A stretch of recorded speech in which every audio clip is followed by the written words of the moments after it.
সুপ্রিয় দর্শক, আসসালামু আলাইকুম। সবাইকে স্বাগতম জানাচ্ছি আজকের গুরুত্বপূর্ণ সংবাদে। প্রথমেই জানিয়ে দিচ্ছি সংবাদ শিরোনাম। দেশে ফিরে তারেক রহমান বললেন, আই হ্যাভ এ প্ল্যান। এদিকে হাসপাতালে মায়ের শয্যা পাশে ছেলে তারেক রহমান। অপরদিকে নতুন কর্মসূচি ঘোষণা বিএনপির। আরও থাকছে স্বতন্ত্র প্রার্থী হিসেবে রুমিন ফারহানার নির্বাচনী কার্যক্রম শুরু। এবং সবশেষে থাকছে মনোনয়নপত্র তুললেন যেসব হেভিওয়েট প্রার্থীরা। শুনছিলেন সংবাদ শিরোনাম, এখন বিস্তারিত। তার আগে ছোট্ট একটি আবেদন, যদি আপনি ন্যায় ও মানবতার পক্ষে থাকেন তাহলে লাইক দিন, বাংলাদেশে শান্তি চাইলে কমেন্টসে লিখে জানান শান্তি চাই, আর সাবস্ক্রাইব করুন আমাদের চ্যানেলটি, কারণ আমরা বলি সেই কথা যা অনেক মিডিয়া আড়াল করে। এখন চলুন বিস্তারিত দেখা যাক। দেশে ফিরে তারেক রহমান বললেন, আই হ্যাভ আ প্ল্যান। বিএনপির ভারপ্রাপ্ত চেয়ারম্যান তারেক রহমান বলেছেন, দেশের মানুষের জন্য, দেশের ভাগ্য পরিবর্তনের জন্য তার সুনির্দিষ্ট পরিকল্পনা আছে। যুক্তরাষ্ট্রের কৃষ্ণাঙ্গ নেতা মার্টিন লুথার কিংয়ের বিখ্যাত উক্তি আই হ্যাভ এ ড্রিম স্মরণ করিয়ে দিয়ে তারেক রহমান বলেন, বাংলাদেশ জাতীয়তাবাদী দলের একজন সদস্য হিসেবে আমি বলতে চাই, আই হ্যাভ আ প্ল্যান, অর্থাৎ আমার একটি পরিকল্পনা আছে, for the people of my country, for my country. গতকাল বিকেলে লাখ লাখ মানুষের উপস্থিতিতে রাজধানীর বসুন্ধরা স্মার্ট সিটি সংলগ্ন ৩০০ ফিট হিসেবে পরিচিত জুলাই ৩৬ এক্সপ্রেসওয়েতে তারেক রহমান স্বদেশ প্রত্যাবর্তন অভ্যর্থনা কমিটি আয়োজিত গণসম্বর্ধনা সমাবেশে দেওয়া ভাষণে তিনি এ কথা জানান। হজরত শাহজালাল আন্তর্জাতিক বিমানবন্দর থেকে মোটর শোভাযাত্রা নিয়ে বসুন্ধরায় এভারকেয়ার হাসপাতালে আসার পথে তিনি বিশাল গণসম্বর্ধনায় সংক্ষিপ্ত বক্তব্য দেন। সমাবেশ স্থল থেকে স্যাটেলাইট টেলিভিশন ও সমাজ মাধ্যমে সরাসরি সম্প্রচারিত এ ভাষণে তারেক রহমান বলেন, আজ এই পরিকল্পনা দেশের মানুষের স্বার্থে, দেশের উন্নয়নের জন্য, দেশের মানুষের ভাগ্যের পরিবর্তনের জন্য। যদি সেই কার্যক্রম, সেই পরিকল্পনাকে বাস্তবায়ন করতে হয়, তাহলে এই জনসমুদ্রে যত মানুষ উপস্থিত আছেন এবং সারা বাংলাদেশে গণতন্ত্রের শক্তির যত মানুষ আছেন, প্রত্যেকটি মানুষের সহযোগিতা আমার লাগবে। সবার সহযোগিতা আমি চাই। দীর্ঘ ১৭ বছর পর লন্ডন থেকে দেশে ফিরে মহান আল্লাহর দরবারে শুকরিয়া জানান তারেক রহমান। তিনি বলেন, রব্বুল আলামিনের অশেষ রহমতে আজ আমি আমার প্রিয় মাতৃভূমিতে ফিরে আসতে পেরেছি, আপনাদের দোয়ায়, আপনাদের মাঝে। প্রিয় বাংলাদেশ বলে বক্তব্য শুরু করেন তারেক রহমান। তিনি বলেন, উপস্থিত প্রিয় মুরব্বীবর্গ, জাতীয় নেতৃবৃন্দ, প্রিয় ভাই ও বোনেরা এবং মিডিয়ার মাধ্যমে সমগ্র বাংলাদেশে যারা দেখছেন এই অনুষ্ঠান, প্রিয় ভাই ও বোনেরা, প্রিয় মা ও বোনেরা, আসসালামু আলাইকুম। প্রথমেই আমি রব্বুল আলামিনের দরবারে হাজারো লক্ষ কোটি শুকরিয়া জানাতে চাই। রব্বুল আলামিনের অশেষ রহমতে আজ আমি আমার প্রিয় মাতৃভূমিতে ফিরে আসতে পেরেছি, আপনাদের দোয়ায়, আপনাদের মাঝে। তারেক রহমান বলেন, এই প্রিয় মাতৃভূমির স্বাধীনতা ১৯৭১ সালে লাখো শহীদের রক্তের বিনিময়ে অর্জিত হয়েছিল। ঠিক একইভাবে ১৯৭৫ সালের ৭ নভেম্বর সেদিন সিপাহী জনতার বিপ্লবের মাধ্যমে আধিপত্যবাদের হাত থেকে দেশকে রক্ষা করা হয়েছিল। একইভাবে পরবর্তী সময়ে ১৯৯০-এর স্বৈরাচারের বিরুদ্ধে এদেশের জনগণ, এদেশের খেটে খাওয়া মানুষ তাদের গণতান্ত্রিক অধিকারকে ছিনিয়ে এনেছিল, কিন্তু তারপরেও ষড়যন্ত্রকারীদের ষড়যন্ত্র থেমে থাকেনি। ১৯৭১ সালে এদেশের মানুষ যেমন স্বাধীনতা অর্জন করেছিল, ২০২৪ সালে এদেশের ছাত্র জনতা সহ সর্বস্তরের মানুষ, কৃষক, শ্রমিক, গৃহবধূ, নারী পুরুষ, মাদ্রাসার ছাত্রসহ দল মত শ্রেণী পেশা নির্বিশেষে সকল মানুষ ৫ আগস্ট এদেশের স্বাধীনতা ও সার্বভৌমত্বকে রক্ষা করেছে। জুলাই গণ আন্দোলনের শহীদদের স্মরণ করে তারেক রহমান আরও বলেন, কয়েকদিন আগে ২৪-এর আন্দোলনের সাহসী প্রজন্মের সদস্য ওসমান হাদিকে হত্যা করা হয়েছে, তিনি শহীদ হয়েছেন। ওসমান হাদি চেয়েছিলেন এদেশের মানুষের জন্য গণতন্ত্র প্রতিষ্ঠিত হোক। ২৪-এর গণ আন্দোলনে যারা শহীদ হয়েছেন, ওসমান হাদিসহ বিগত স্বৈরাচারের সময় যারা গুম খুনের শিকার হয়েছেন, তাদের রক্তের ঋণ যদি শোধ করতে হয়, তবে আসুন আমরা আমাদের সেই প্রত্যাশিত বাংলাদেশ গড়ে তুলি। তিনি বলেন, আজ বাংলাদেশের মানুষ কথা বলার অধিকার পেতে চায়, তারা গণতান্ত্রিক অধিকার পেতে চায়। বাংলাদেশের মানুষ চায় যোগ্যতা অনুযায়ী ন্যায্য অধিকার। আজ আমাদের সময় এসেছে সকলে মিলে দেশ গড়ার। তরুণ প্রজন্মের উদ্দেশ্যে তারেক রহমান বলেন, বিভিন্ন আধিপত্যবাদী শক্তির দোসররা বিভিন্নভাবে ষড়যন্ত্রে লিপ্ত। তাদের যে কোনো উস্কানির মুখে আপনাদের শান্ত থাকতে হবে, আমাদের ধৈর্যশীল হতে হবে। যে কোনো মূল্যে এদেশের শান্তি শৃঙ্খলা রক্ষা করতে হবে। তিনি আরও বলেন, বিশেষ করে তরুণ প্রজন্মের সদস্যরা যারা আগামী দিনে দেশকে নেতৃত্ব দেবেন, এই দায়িত্ব আজ তাদের গ্রহণ করতে হবে, যাতে করে এই দেশকে আমরা সত্য ভিত্তি, গণতান্ত্রিক ভিত্তি ও শক্তিশালী অর্থনৈতিক ভিত্তির ওপর গড়ে তুলতে পারি। একটি নিরাপদ বাংলাদেশ বিনির্মাণের স্বপ্নর কথা জানিয়ে বিএনপির ভারপ্রাপ্ত চেয়ারম্যান বলেন, আজ আমাদের সময় এসেছে সকলে মিলে দেশ গড়ার। এ দেশে যেমন পাহাড়ের মানুষ আছে, তেমনি সমতলের মানুষ আছে। মুসলমান, বৌদ্ধ, খ্রিস্টান, হিন্দু সহ বিভিন্ন ধর্মের মানুষ বসবাস করে। আমরা চাই সকলে মিলে এমন একটি বাংলাদেশ গড়ব যে বাংলাদেশের স্বপ্ন একজন মা দেখেন, অর্থাৎ একটি নিরাপদ বাংলাদেশ, যেখানে একজন মানি, একজন পুরুষ বা একজন শিশু যেই হোক না কেন নিরাপদে ঘর থেকে বের হয়ে নিরাপদে আবার ঘরে ফিরে আসতে পারে। তিনি বলেন, দেশের জনসংখ্যার অর্ধেক নারী, 4 কোটিরও বেশি তরুণ প্রজন্মের সদস্য, 5 কোটির মতো শিশু এবং 40 লাখের মতো প্রতিবন্ধী মানুষ রয়েছেন। কয়েক কোটি কৃষক, শ্রমিক রয়েছেন। এই মানুষগুলোর একটি প্রত্যাশা আছে এই রাষ্ট্রের কাছে। আজ আমরা সকলে যদি ঐক্যবদ্ধ হই, তবে আমরা এই লক্ষ কোটি মানুষের প্রত্যাশা পূরণ করতে পারি। নিজ দলের নেতাকর্মীদের সতর্ক করে তারেক রহমান বলেন, যে কোনো মূল্যে আমাদেরকে এ দেশের শান্তি শৃঙ্খলা রক্ষা করতে হবে। যে কোনো উস্কানির মুখে আমাদের ধীর ও শান্ত থাকতে হবে। আমরা দেশের শান্তি চাই। সংক্ষিপ্ত ভাষণে ন্যায়পরায়ণতার সাথে দেশ পরিচালনার প্রতিশ্রুতি দেন তারেক রহমান। তিনি বলেন, আসুন আমরা সকলে মিলে প্রতিজ্ঞা করি, আগামী দিনে দেশ পরিচালনার দায়িত্বে যারা আসবেন, আমরা সকলে নবী করিম সাল্লাল্লাহু আলাইহি ওয়াসাল্লামের ন্যায়পরায়ণতার আলোকে দেশ পরিচালনার সর্বোচ্চ চেষ্টা করব।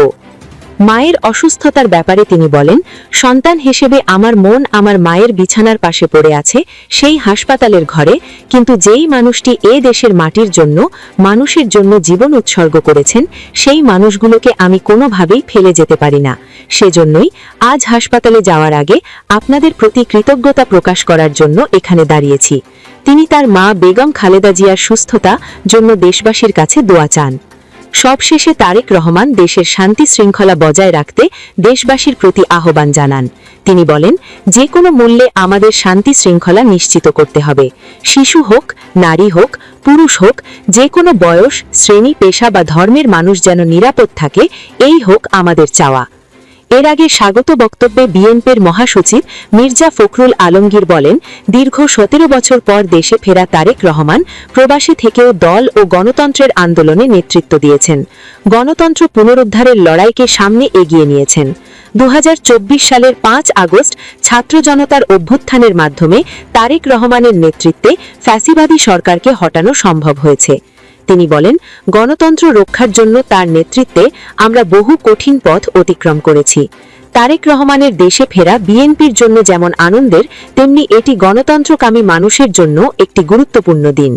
চিকিৎসাধীন বিএনপির চেয়ারম্যান বেগম খালেদা জিয়ার সুস্থতার জন্য দোয়া কামনা করেন মির্জা ফখরুল আলমগীর। বিএনপির যুগ্ম সহসচিব শহীদউদ্দিন চৌধুরী অ্যানি ও প্রচার সম্পাদক সুলতান সালাউদ্দিন টুকুর যৌথ সঞ্চালনায় এই গণসম্বর্ধনায় আরও বক্তব্য দেন দলের জাতীয় স্থায়ী স্তম্ভের সদস্য ও অভ্যর্থনা কমিটির আহ্বায়ক সালাউদ্দিন আহমেদ।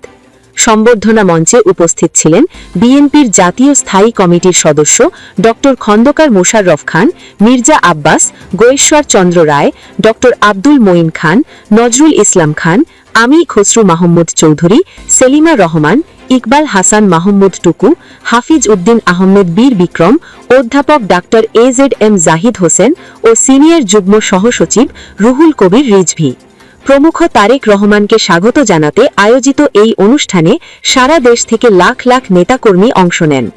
অনুষ্ঠানে স্বৈরাচার বিরোধী দীর্ঘ যুগপথ আন্দোলনের সঙ্গীদের মধ্যে বিপ্লবী ওয়ার্কার্স পার্টির সাধারণ সম্পাদক সাইফুল হক, বাংলাদেশ জাতীয় পার্টির চেয়ারম্যান ব্যারিস্টার আন্দোলিব রহমান পার্থ, গণসংহতি আন্দোলনের প্রধান সমন্বয়কারী জোনায়েদ সাকি, জাতীয় সমাজতন্ত্রী দলের জ্যেষ্ঠ সভাপতি তানিয়া রব, গণ অধিকার পরিষদের প্রধান নুরুল হক, জমিয়েতে উলেমায়ে ইসলাম বাংলাদেশের মহাসচিব মাওলানা মঞ্জুরুল ইসলাম আফেন্দি, এনডিএম-এর চেয়ারম্যান ববি হাজ্জাজ, এনপিপির চেয়ারম্যান ফরিদুজ্জামান ফরহাদ, ঢাকা বিশ্ববিদ্যালয়ের রাষ্ট্রবিজ্ঞান বিভাগের সাবেক প্রফেসর নুরুল আমিন ব্যাপারী সহ অনেকে উপস্থিত ছিলেন।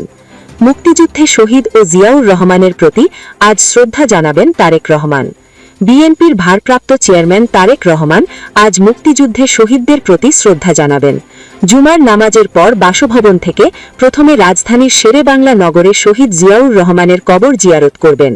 পরে সেখান থেকে সাভারে জাতীয় স্মৃতিসৌধে গিয়ে মুক্তিযুদ্ধে শহীদদের প্রতি শ্রদ্ধা জানাবেন। বুধবার গুলশানে বিএনপির চেয়ারম্যানের রাজনৈতিক কার্যালয়ে সংবাদ সম্মেলন করে তারেক রহমানের ৩ দিনের কর্মসূচির কথা জানানো হয়। আগামীকাল শনিবার জাতীয় পরিচয়পত্রের প্রক্রিয়া করবেন। ভোটার হতে সব কাজ কালই শেষ করার কথা। এরপর অন্যতম জুলাই যোদ্ধা ইনকলাব মঞ্চের আহ্বায়ক শহীদ ওসমান হাদির কবর জিয়ারত করতে ঢাকা বিশ্ববিদ্যালয় ক্যাম্পাসে যাবেন তারেক রহমান। হাদির কবর জিয়ারত শেষে সেখান থেকে রাজধানীর শ্যামলীতে পঙ্গু হাসপাতালে চিকিৎসাধীন জুলাই গণ অভ্যুত্থানে আহত ব্যক্তিদের দেখতে যাবেন তারেক রহমান। এদিকে হাসপাতালে মায়ের শয্যাপাশে ছেলে তারেক রহমান। দীর্ঘ ১৭ বছরের নির্বাসিত জীবন শেষে লন্ডন থেকে দেশে ফিরে ৩০০ ফিট থেকে সরাসরি বসুন্ধরা আবাসিক এলাকায় এভারকেয়ার হাসপাতালে চিকিৎসাধীন মায়ের শয্যাপাশে ছুটে যান বিএনপির ভারপ্রাপ্ত চেয়ারম্যান তারেক রহমান। মা বেগম খালেদা জিয়াকে সংকটাপন্ন অবস্থায় দেখে হাসপাতালে এক আবেগঘন পরিবেশ সৃষ্টি হয় বলে জানান দলটির স্থায়ী কমিটির একাধিক সদস্য। প্রায় ২ ঘণ্টা হাসপাতালে মায়ের পাশে অবস্থান করে তিনি গুলশানে নিজ বাসার উদ্দেশ্যে রওনা দেন। গতকাল বিকাল ৫টা ৫৩ দিকে বসুন্ধরা আবাসিক এলাকায় এভারকেয়ার হাসপাতালে পৌঁছান তারেক রহমান। এখানে সিসিইউতে চিকিৎসাধীন সাবেক প্রধানমন্ত্রী ও বিএনপি চেয়ারপারসন বেগম খালেদা জিয়ার সার্বিক চিকিৎসার বিষয়ে চিকিৎসক দলের কাছে খোঁজ নেন তিনি। তার শারীরিক অবস্থা সংকটাপন্ন বলে জানিয়েছেন তার চিকিৎসক দলের সদস্যরা। এ সময় তার পাশে ছিলেন তারেক রহমানের সহধর্মিণী ডাক্তার জুবাইদা রহমান ও মেয়ে জাইমা রহমান। এর আগে রাজধানীর বসুন্ধরা স্মার্ট সিটির পাশে ৩০০ ফিটে আয়োজিত গণসংবর্ধনা অনুষ্ঠানে ভাষণ দেন বিএনপির ভারপ্রাপ্ত চেয়ারম্যান তারেক রহমান। পরে মাকে দেখতে বিকাল ৪:৩০ দিকে তিনি মঞ্চ থেকে নেমে এভারকেয়ার হাসপাতালের উদ্দেশ্যে রওনা হন। এই সময় নেতাকর্মীদের ভিড় ঠেলে গাড়িবহর এভারকেয়ার হাসপাতালে পৌঁছায় সন্ধে ৫টা ৫৩ দিকে। হাসপাতালে প্রবেশের সময় বিএনপির কেন্দ্রীয় নেতারা তার সঙ্গে ছিলেন। পরে রাতে গুলশানের ১৯৬ নম্বর বাসভবনে স্ত্রী ও কন্যাকে নিয়ে ফিরে যান তারেক রহমান। এর আগে ডাক্তার জুবাইদা রহমান ও মেয়ে জাইমা রহমান বিকাল ৪:৪০ দিকে গুলশানের ১৯৬ নম্বর বাসভবন থেকে রওনা হয়ে এভারকেয়ার হাসপাতালে আসেন। বিএনপি চেয়ারপারসন বেগম খালেদা জিয়া এখানে টানা ৩২ দিন ধরে চিকিৎসাধীন রয়েছেন। গত ২৩ নভেম্বর আর্থ্রাইটিস, ডায়াবেটিসের পাশাপাশি কিডনি, লিভার, ফুসফুস, হৃদযন্ত্র, চোখের সমস্যা সহ নানান জটিলতায় হাসপাতালে ভর্তি হন। গত ৫ ডিসেম্বর পুত্রবধূ ডাক্তার জুবাইদা রহমান লন্ডন থেকে দেশে এসে বেগম খালেদা জিয়ার চিকিৎসার সার্বিক খোঁজ নিয়ে আবার লন্ডন ফিরে যান। এরপর বিএনপির ভারপ্রাপ্ত চেয়ারম্যান তারেক রহমানের সঙ্গে গতকাল দেশে ফিরে আসেন তিনি। তারেক রহমানকে এক পলক দেখতে এভারকেয়ার হাসপাতালের সামনে ঢল নামে নেতাকর্মীদের ও সাধারণ মানুষের। হাসপাতালের সামনে দলীয় নেতাকর্মীদের অনেকে তারেক রহমানের ছবি সংবলিত টি-শার্ট পরে ও দলীয় পতাকা হাতে অবস্থান করেন। হাসপাতালের সামনে সতর্ক অবস্থানে দেখা যায় আইন শৃঙ্খলা রক্ষাকারী বাহিনীর সদস্যদের। অপরদিকে নতুন কর্মসূচি ঘোষণা বিএনপির ভারপ্রাপ্ত চেয়ারম্যান তারেক রহমানের স্বদেশ প্রত্যাবর্তন ও দলের চেয়ারপারসন বেগম খালেদা জিয়ার সুস্থতা কামনায় দেশব্যাপী দোয়ার আয়োজন করেছে বিএনপি। শুক্রবার ২৬ ডিসেম্বর জুম্মার নামাজের পর এই দোয়া অনুষ্ঠিত হবে। বৃহস্পতিবার ২৫ ডিসেম্বর রাতে দেওয়া এক বিজ্ঞপ্তিতে এ তথ্য জানায় দলটি। বিজ্ঞপ্তিতে বলা হয়, শুক্রবার রাজধানীর এভারকেয়ার হাসপাতালে চিকিৎসাধীন সাবেক প্রধানমন্ত্রী ও বিএনপি চেয়ারপারসন দেশনেত্রী খালেদা জিয়ার সুস্থতা কামনায় এবং দীর্ঘ ১৭ বছর পর বিএনপির ভারপ্রাপ্ত চেয়ারম্যান তারেক রহমান পরিবারসহ স্বদেশ প্রত্যাবর্তনের উপলক্ষে বাংলাদেশ জাতীয়তাবাদী দল বিএনপির উদ্যোগে ঢাকাসহ দেশব্যাপী মসজিদে মসজিদে জুম্মার নামাজের শেষে দোয়া অনুষ্ঠিত হবে। বিজ্ঞপ্তিতে আরও উল্লেখ করা হয়, ঢাকাসহ দেশব্যাপী বিএনপি এবং এর অঙ্গ ও সহযোগী সংগঠনের সকল পর্যায়ের নেতাকর্মী ও সাধারণ জনগণকে এই দোয়ায় অংশগ্রহণের জন্য আহ্বান জানায় দলটি। আরও থাকছে, স্বতন্ত্র প্রার্থী হিসেবে রুমিন ফারহানার নির্বাচনী কার্যক্রম শুরু। দাদাদাদির কবর জিয়ারাতের মধ্য দিয়ে ব্রাহ্মণবাড়িয়া ২, সরাইল, আশুগঞ্জ, বিজয়নগর একাংশে নির্বাচনী কার্যক্রম শুরু করেছেন দলীয় মনোনয়ন বঞ্চিত হয়ে স্বতন্ত্র প্রার্থী হওয়া বিএনপির আন্তর্জাতিক বিষয়ক সহ সম্পাদক রুমিন ফারহানা। বৃহস্পতিবার বিকালে বিজয়নগর উপজেলার বুধন্তি ইউনিয়নের ইসলামপুর গ্রামে দাদাদাদির কবর জিয়ারত করে তিনি নির্বাচনী কার্যক্রম শুরু করেন। রুমিন ফারহানার দাদাদাদি ইসলামপুর গ্রামের বাসিন্দা হলেও তিনি সরাইল উপজেলার শাহবাজপুর গ্রামের বাসিন্দা। গত বুধবার রুমিন ফারহানার পক্ষে সহকারী রিটার্নিং অফিসার ও সরাইল উপজেলা নির্বাহী কর্মকর্তা আবু বকর সরকারের কাছ থেকে মনোনয়নপত্র সংগ্রহ করেন উপজেলা যুবদলের সাবেক সাংগঠনিক সম্পাদক আলী হোসেন। সরাইল, আশুগঞ্জ ও বিজয়নগর উপজেলার ২টি ইউনিয়ন নিয়ে গঠিত ব্রাহ্মণবাড়িয়া ২ আসনে জোটের শরিক জমিয়েতে উলেমায়ে ইসলাম বাংলাদেশের কেন্দ্রীয় সভাপতি মৌলানা জুনায়েদ আল হাবিবকে জোটের প্রার্থী ঘোষণা করেছে বিএনপি। তার পক্ষে গত সোমবার মনোনয়নপত্র সংগ্রহ করা হয়েছে। তিনি দলীয় প্রতীক খেজুর গাছ নিয়ে নির্বাচন করবেন। তিনি জেলা সদরের অষ্টগ্রাম ইউনিয়নের অষ্টগ্রামের বাসিন্দা। রুমিন ফারহানা গণমাধ্যমকে বলেন, আমি আজকে গ্রামের বাড়িতে দাদাদাদির কবর জিয়ারাতের মধ্য দিয়ে নির্বাচনী কার্যক্রম শুরু করলাম। আমি ১৭ বছর অন্যায়ের বিরুদ্ধে যুদ্ধ করেছি। ১৭ বছর মানুষের অধিকারের পক্ষে লড়াই করেছি। আমি এলাকার এবং দেশের মানুষের দোয়া চাই। আমি নির্বাচন চালিয়ে যাব। রুমিন ফারহানা আরও বলেন, আমার এলাকার মানুষের প্রতি আহ্বান থাকবে, তারা ভোটের মাধ্যমে জবাব দেবে ১৭ বছর কারা তাদের পক্ষ হয়ে কথা বলেছে। তারা ভোটের মাধ্যমে জবাব দেবে আমার প্রতি অন্যায় হয়েছে। তাদের একটাই দাবি ছিল, জোট দিয়েন না, কিন্তু সেই আকুতি গ্রাহ্য করা হয়নি। আমাকে ভোটের মাধ্যমে মানুষ সেই অসম্মানের জবাব দেবে। তিনি বলেন, স্বতন্ত্র প্রার্থী হিসেবে আমার প্রতীক হাঁস হওয়ার সম্ভাবনা আছে। ১৯৭৩-এর প্রথম জাতীয় সংসদ নির্বাচনে এখানে স্বতন্ত্র প্রার্থী হয়েছিলেন রুমিন ফারহানার বাবা ভাষা সংগ্রামী অলি আহাদ। রুমিন ফারহানা দাবি করেন, ওই নির্বাচনে আমার বাবা বিজয়ী হয়েছিলেন, কিন্তু পরের দিন এখান থেকে বিজয়ী ঘোষণা করা হয়েছিল নৌকার প্রার্থী তাহের উদ্দিন ঠাকুরকে। এবং সব শেষে থাকছে, মনোনয়নপত্র তুললেন যেসব হেভিওয়েট প্রার্থীরা। ত্রয়োদশ জাতীয় সংসদ নির্বাচনে অংশ নিতে সারা দেশে মনোনয়ন উত্তোলনের হিড়িক পড়েছে। গতকাল ঢাকা ১৫ আসন থেকে বাংলাদেশ জামায়াতের ইসে আমির ডা শফিকুর রহমান মনোনয়নপত্র সংগ্রহ করেছেন। এছাড়া ঢাকা ১৩ আসন থেকে বাংলাদেশ খেলাফত মজলিসের আমির মাওলানা মামুনুল হক, জাতীয়তাবাদী গণতান্ত্রিক আন্দোলন এনডিএম চেয়ারম্যান ববি হাজ্জাজ মনোনয়নপত্র সংগ্রহ করেছেন। ঢাকার আঞ্চলিক নির্বাচন অফিসার ও রিটার্নিং অফিসার মোহাম্মদ ইউনুস আলী জানান, ঢাকা ১৫ আসনে জামায়াতের আমির শফিকুর রহমানের পক্ষে গতকাল মনোনয়নপত্র সংগ্রহ করা হয়েছে। ১১ ডিসেম্বর তফসিল ঘোষণা করার পর থেকে এ পর্যন্ত আসনটি থেকে বিএনপির শফিকুল ইসলাম খান মিল্টন সহ অন্তত ১ ডজন মনোনয়নপত্র সংগ্রহ করেছেন সম্ভাব্য প্রার্থীরা। ঢাকা ১৩ আসন থেকে বাংলাদেশ খেলাফত মজলিসের আমির মাওলানা মামুনুল হক, জাতীয়তাবাদী গণতান্ত্রিক আন্দোলন এনডিএম চেয়ারম্যান ববি হাজ্জাজ, গণমুক্তি জোটের শাহরিয়ার ইফতেখার, রিপাবলিকান পার্টির মোহাম্মদ আশরাফুল ইসলাম, স্বতন্ত্র শেখ মোহাম্মদ রবিউল ইসলাম ও সোহেল রানা মনোনয়নপত্র সংগ্রহ করেছেন। দেশের বিভিন্ন স্থান থেকে আমাদের নিজস্ব প্রতিনিধি ও প্রতিনিধিদের পাঠানো আরও খবর। খুলনার ৬টি আসনে ৮টি রাজনৈতিক দলের ৩৩ জন প্রার্থী মনোনয়নপত্র সংগ্রহ করেছেন। এর মধ্যে বিএনপির ১০ জন, জামায়াতের ৬ জন, ইসলামী আন্দোলনের ৩ জন, খেলাফত মজলিসের ৩ জন, জাতীয় পার্টির 3 জন, জাতীয়তাবাদী গণতান্ত্রিক আন্দোলনের ১ জন, ইসলামী ফ্রন্টের ৩ জন ও ৩ জন স্বতন্ত্র প্রার্থী মনোনয়নপত্র সংগ্রহ করেছেন। ব্রাহ্মণবাড়িয়া জেলার ৬টি আসনের মধ্যে গতকাল মনোনয়ন তুলেছেন ব্রাহ্মণবাড়িয়া ১, নাসিরনগর আসনে ইঞ্জিনিয়ার শরীফ মৃধা, ব্রাহ্মণবাড়িয়া ২, সরাইল, আশুগঞ্জ, বিজয়নগর একাংশে মাইন উদ্দিন, ব্রাহ্মণবাড়িয়া ৩ সদন ও বিজয়নগর উপজেলায় শেখ হানিফ, ব্রাহ্মণবাড়িয়া ৪ কসবা আখাউড়া আসনে অ্যাডভোকেট রাফি উদ্দিন, ব্রাহ্মণবাড়িয়া ৫ নবীনগঞ্জ আসনে মোহাম্মদ আশরাফুল হক, ব্রাহ্মণবাড়িয়া ৬ বাঞ্চারামপুর আসনে হাবিবুর রহমান ও অ্যাডভোকেট শফিকুল ইসলাম সবুজ।